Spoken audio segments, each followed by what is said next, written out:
नमस्कार, डेली 24 भारत देख रहे हैं आप। मैं हूं आपके साथ अनीता शर्मा। शुरुआत करते हैं देवभूमि स्पेशल की।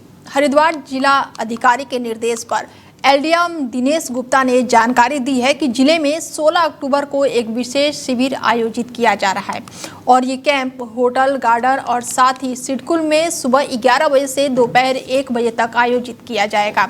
और इस कैंप का उद्देश्य उन अप्राप्त जमा राशि का निस्तारण करना है जिन पर पिछले 10 साल से किसी ने दावा नहीं किया है। एलडीएम ने बताया है कि इस शिविर में सभी राष्ट्रीयकृत और साथ ही निजी बैंकों के साथ साथ बीमा कंपनियों से भी और पेंशन विभाग के अधिकारी मौजूद रहेंगे।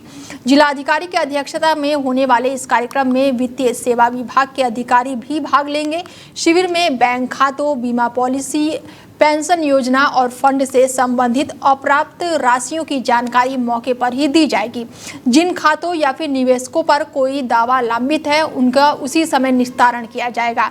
एलडीएम दिनेश गुप्ता ने आम जनता से अपील की है कि वह अधिक से अधिक संख्या में शिविर में पहुंचे और यह सुनिश्चित करे कि उनका या उनके किसी परिचय का कोई धन बैंक में या फिर बीमा या फिर निवेश योजना में अटका ना हो। और ये पहल का उद्देश्य नागरिकों की भूली बिसरी या फिर निष्क्रिय राशियों को सही हकदार तक पहुंचाना है, जिससे जनता को उनके धन का उचित लाभ मिल सके। मैं सारे बैंकों से गवर्नमेंट के डील करता हूं और इसमें हम लोग 16 अक्टूबर को एक कैंप आयोजन कर रहे हैं जिसमें अनक्लेम डिपॉजिट, चाहे वो बैंक में है, चाहे वो इंश्योरेंस का हो, चाहे वो सेबी का हो या किसी का कोई पेंशन रुका हुआ हो, जो 10 साल से पैसे जिसको कोई क्लेम नहीं कर रहा है उसको हम लोग बुला के उनको इकट्ठा कर रहे हैं और उनको क्लेम दे रहे हैं। ये कैंप 16 तारीख को सारे बैंक मिलके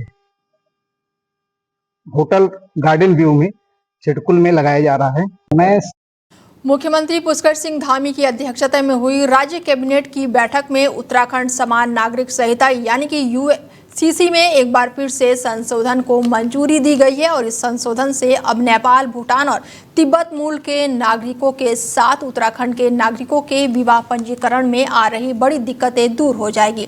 गौरतलब है कि उत्तराखंड देश का पहला राज्य है जिसने 27 जनवरी 2025 को समान नागरिक संहिता लागू की थी और इसके तहत विवाह, तलाक, उत्तराधिकारी और लिव इन संबंधों से जुड़े नियम एक समान किए गए थे। लेकिन विदेशी मूल के नागरिकों से विवाह के मामले में आधार कार्ड की शर्त से कई जोड़ों की कठिनाइयों का सामना करना पड़ रहा है। अब नेपाली और भूटानी नागरिकों को विवाह पंजीकरण के लिए आधार कार्ड की जन नागरिक प्रमाण पत्र या फिर भारत में कई दिनों से अधिक निवेश का प्रमाण पत्र देना होगा।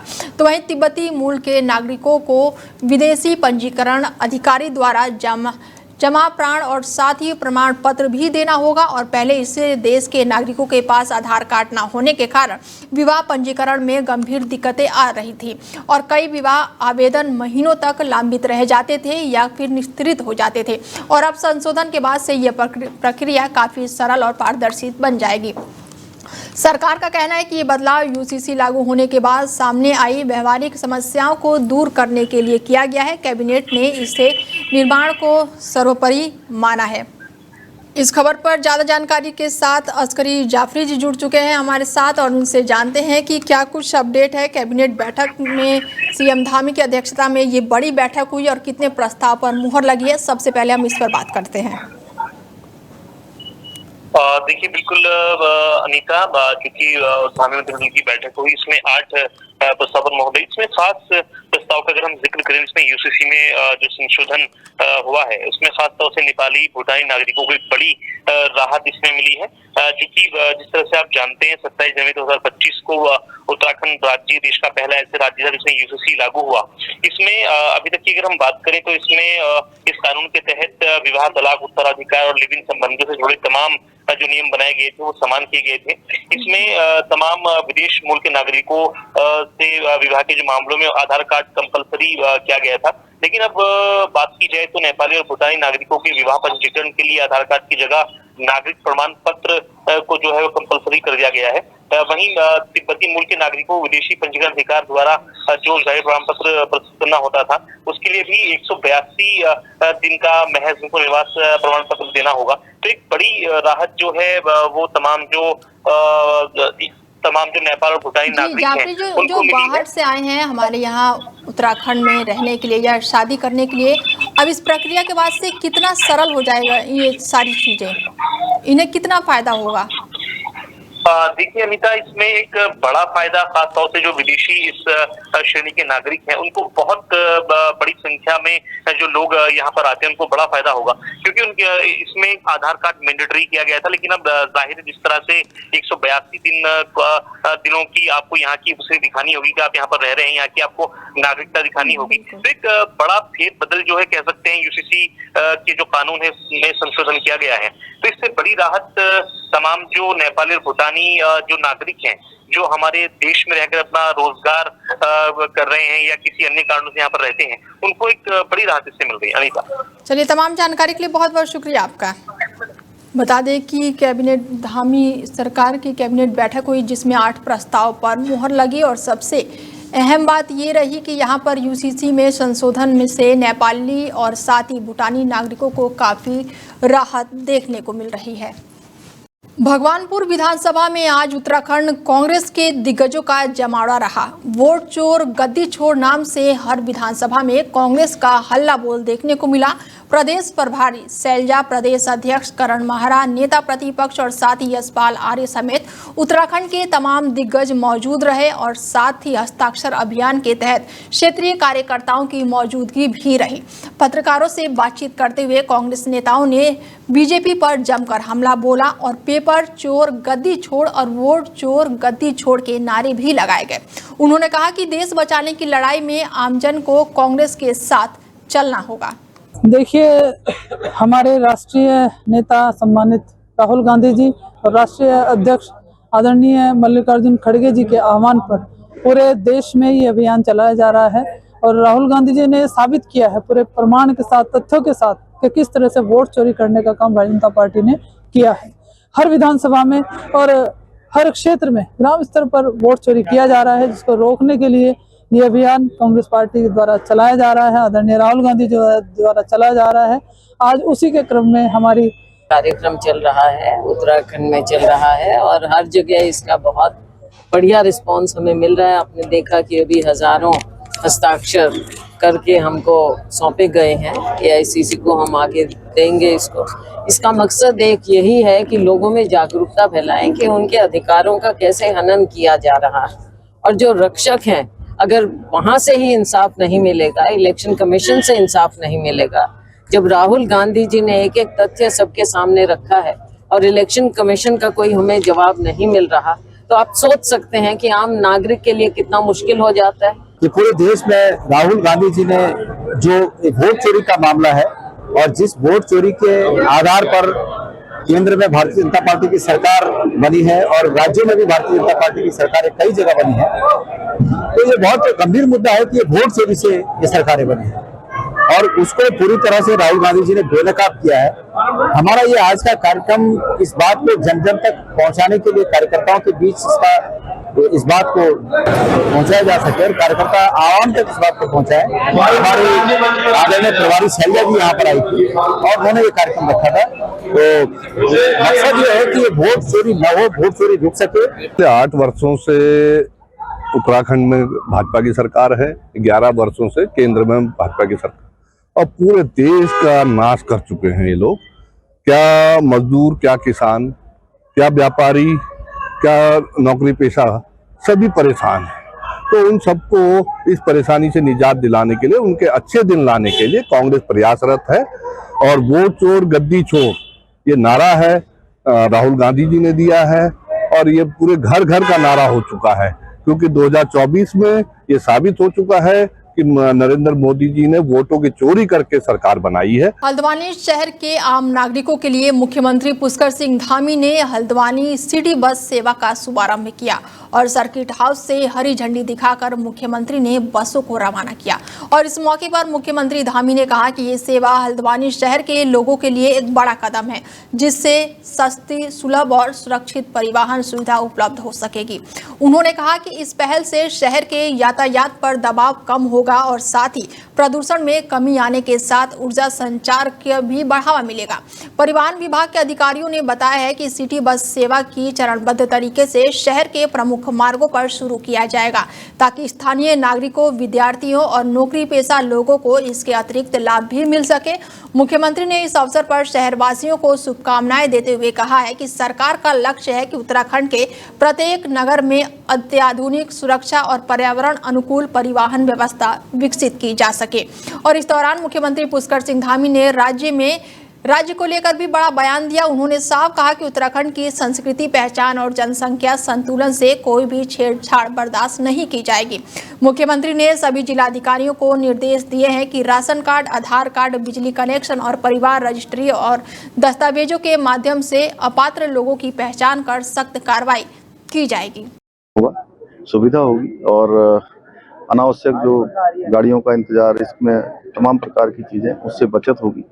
मैं सभी को बहुत शुभकामनाएं देता हूं, बधाई देता हूं कि ये संचालन आज जो प्रारंभ हुआ है ये अनवरत रूप से जारी रहे। राज्य की डेमोग्राफी है, राज्य के सांस्कृतिक मूल्य हैं, ये किसी भी कीमत पर खराब नहीं होना चाहिए। यहाँ का मूल अस्तित्व बचा रहना चाहिए। उसके लिए डेमोग्राफी को लेकर सभी जिलाधिकारियों को पहले ही निर्देश दिए जा चुके हैं कि इसमें जिन लोगों के भी कालखंड में इस प्रकार की गतिविधियां बढ़ी हैं या जो जिसके पात्र नहीं है, जैसे आधार कार्ड बन जाना, राशन कार्ड बन जाना, बिजली का कनेक्शन मिल जाना, जिसके समय में भी ये हुआ होगा वो भी सब जिम्मेदार होंगे और यहाँ की डेमोग्राफी किसी भी कीमत पर खराब नहीं होने दी जाएगी। मन बहुत आसान होगा।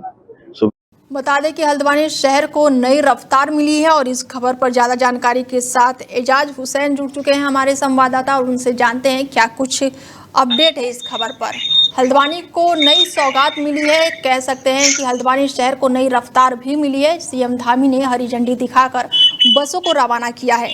कितना रास्ते सरल हो जाएंगे अब लोगों के लिए?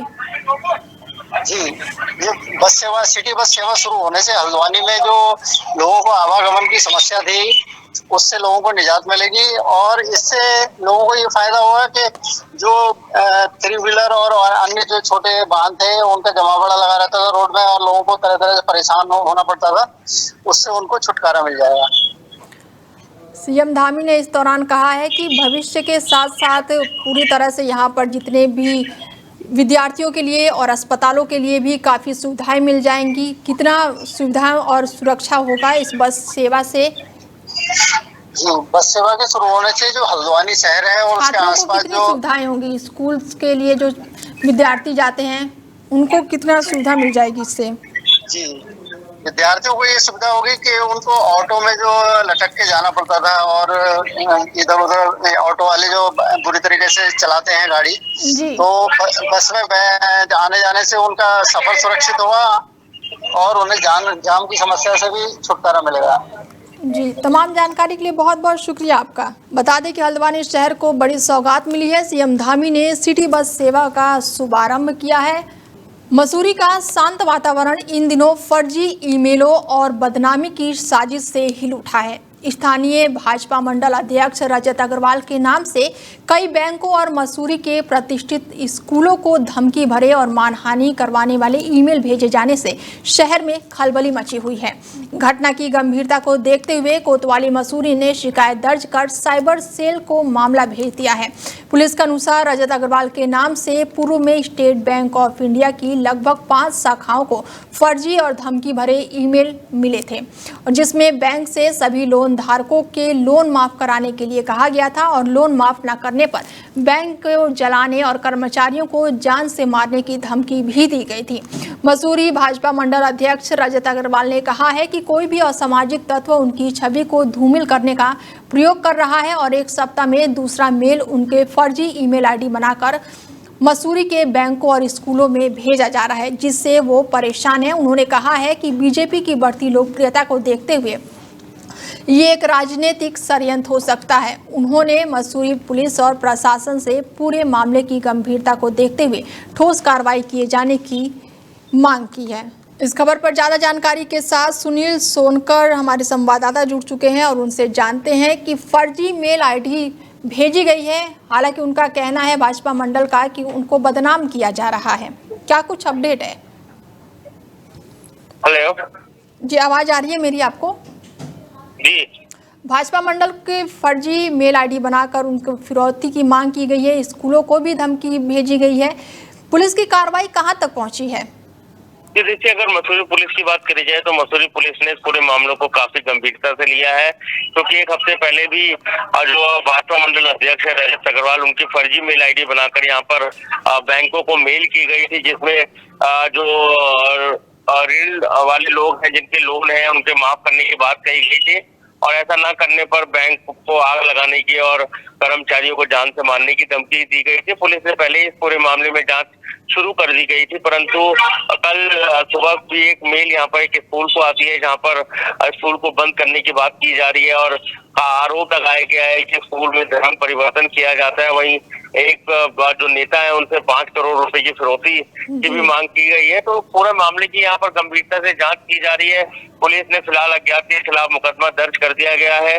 मसूरी कोतवाल ने बताया कि क्योंकि ये जो मेल है ये विदेश से जनरेट हो रही है, तो इस वजह से कहीं न कहीं थोड़ी दिक्कतें जरूर आ रही है, परंतु जल्द ये पूरे मामले का खुलासा कर दिया जाएगा। हालांकि रजत अग्रवाल कह रहे हैं कि ये राजनीतिक षड्यंत्र है और उनको बदनाम भी किया जा रहा है। देखिए, अगर रजत अग्रवाल की बात करी जाए तो उन्होंने इन पहलुओं में भी कराया। हो सकता है कि जिस तरीके से भारतीय जनता पार्टी का ग्राफ लगातार बढ़ रहा है और जब से वो मसूरी भाजपा मंडल के अध्यक्ष बने हैं तो कई लोग उसे पहचान नहीं पा रहे हैं। हो सकता है कि राजनीतिक षड्यंत्र हो, परंतु अभी पुलिस पूरे इस मामले में भी कुछ कहने से बच रही है। उनका ये कहना है कि फिलहाल मामले की जाँच चल रही है, अज्ञात के खिलाफ मुकदमा दर्ज कर दिया गया है और जल्द पूरे मामले का खुलासा कर दिया जाएगा। चलिए, तमाम जानकारी के लिए बहुत बहुत शुक्रिया आपका। बता दें कि भाजपा मंडल के नाम पर फिरौती मांगी गई है, तो वहीं भाजपा मंडल रजत अग्रवाल ने कार्रवाई किए जाने की मांग भी की है। देखिए, पहले जो मेल आई थी वो हमने जांच कर रहे हैं उस संबंध में और एसओजी शाखा और साइबर शाखा से मदद ली जा रही है। उसमें अभी तक जो जानकारी आई कि वो विदेश से कहीं से मेल आ रही है, तो उसमें अग्रेतर जानकारी की जा रही है। जो भी तथ्य होंगे फिर उसके अनुसार कार्रवाई की जाएगी। ऐसे में कंप्लेन रिसीव हुई है अभी तक किसी की? जी हाँ। तो इसमें मेल किसके नाम से जा रही है? मेल यहाँ लोकल के 2-3 हैं व्यापारी लोग, उनके नाम से आ रही है। फिलहाल जांच चल रही है? जी, जांच। मेरे नाम से मेरी ईमेल आईडी से मिलती जुलती ईमेल बनाकर स्टेट बैंक ऑफ इंडिया की 6 शाखाओं में, बैंक ऑफ बड़ौदा की 1 शाखा में मेल भेजी गई, जिसमें साफ लिखा गया कि मसूरी के लोगों ने जिन्होंने लोन लिए हैं, ऋण लिए हैं, अगर इनके लोन माफ़ नहीं करे गए तो हमारे द्वारा बैंक को आग लगा दी जाएगी, बैंक को नुकसान पहुंचाया जाएगा, बंदूकों का इस्तेमाल होगा और बहुत ही ऐसी कई शर्मनाक बातें लिखी थी जिनका हम पूर्ण रूप से खंडन करते हैं। और इसकी निंदा हमने पहले भी करी थी, आज भी करते हैं। और आज फिर 2 संस्थानों को ईमेल आई, एक स्टेट बैंक ऑफ इंडिया को, जिसमें 5 करोड़ की रिश्वत की लेन देन की। हरिद्वार में संत समाज ने धर्मांतरण कानून और वक्फ संशोधन के मुद्दे पर चिंता जताते हुए महामहिम राष्ट्रपति के नाम ज्ञापन डीएम मयूर दीक्षित को सौंपा गया है। इसके साथ ही संत समाज ने चिंता जताते हुए कहा है कि धर्मांतरण कानून हटाने की याचिकाओं और वक्फ संशोधन को लेकर उठ रही हलचल से देश के सामाजिक ताने बाने खतरे में हैं। महामंडलेश्वर स्वामी रूपेंद्र प्रकाश जी महाराज ने कहा है कि धर्मांतरण कानून हटाने की याचिकाओं और वक्फ संशोधन को लेकर उठ रही हलचल से देश का सामाजिक ताना बाना काफी खतरे में है। उन्होंने मुस्लिम संगठनों द्वारा सुप्रीम कोर्ट के अंतरिम फैसले का इंतजार न करके देशव्यापी आंदोलन की घोषणा को चिंताजनक बताया और कहा कि इससे तनाव और भी ज्यादा फैल सकता है। उन्होंने कहा है कि हालिया कार्यक्रमों में हुई हिंसा का जिक्र करते हुए आगाह किया है कि आंदोलनों के दौरान बड़ी तोड़फोड़ और झड़प भी हो सकती है, जो देश और समाज के लिए घातक होगा। जिलाधिकारी मयूर दीक्षित ने बताया कि धर्मांतरण कानून और वक्फ संशोधन से जुड़े मुद्दे को लेकर हरिद्वार के संत समाज ने राष्ट्रपति के नाम ज्ञापन भी सौंपा है। उन्होंने कहा है कि ये ज्ञापन देश भर के जिलाधिकारियों के माध्यम से भी उन्हें भेजा गया है ताकि समाज की चिंता और सुझाव सर्वोच्च स्तर तक पहुंच सके। फिलहाल बुलेटिन में मेरे साथ इतना ही। दीजिए इजाजत। नमस्कार।